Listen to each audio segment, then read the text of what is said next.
আমাদেরকে বলেন, আমাকে অনেকে বলে আমাদেরকে তোমরা বেশি ইমোশনাল।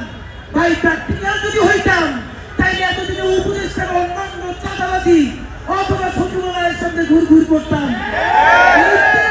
বলতে পারে একটা টাকা ধরি না, একটা টাকার কাছে চাই না।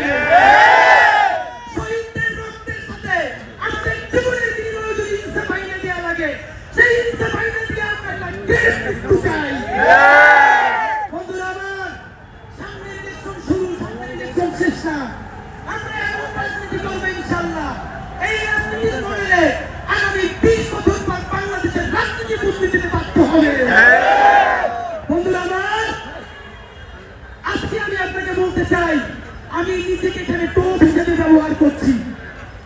আমি আমার জীবনের ঝুঁকি নিয়ে আমি আমার পরিবারকে বলে, যেহেতু তারা আমার ব্যাপারে অনেক বিনিয়োগ করেছে, কালকে আওয়ামী লীগের অনেক পেজ থেকে আমি এখানে সবার থেকে বসেছিলাম, সারা রাত ঘুমিয়ে আমরা 1 মিনিট প্রচন্ড অসুস্থ, যারা বলতে না পারে সরে গেছি।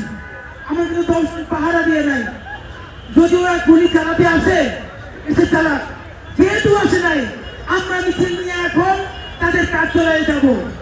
এরপরও যদি তারা এটাকে আগে যখন ছাত্রলীগ নামতো, সামনে পুলিশ, পিছনে র্যাব, নিজেরা মাথায় হেলমেট দিয়ে হাতে রিভলভার, এরপর তারা আমাদের উপরে আক্রমণ চালাইতো। আর আমাদের কাছে একটা লাঠি, হেলমেট নাই, সামনে পিছনে পুলিশ নাই, পিস্তল নাই। ত্রিপুরা থেকে যে অস্ত্র বাংলাদেশে ঢুকাইছো, সেই অস্ত্র নিয়ে সামনে দাঁড়া।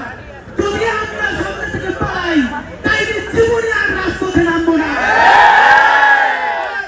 যদি আজকে না নামো, তাইলে বাংলাদেশের রাজনীতিতে তোদের আর কোনো ভবিষ্যৎ থাকবে না। বন্ধুরা, দুইটা যদি পক্ষের ভোটে অথবা যা কিছু হোক, আপনারা কি সরে যাবেন?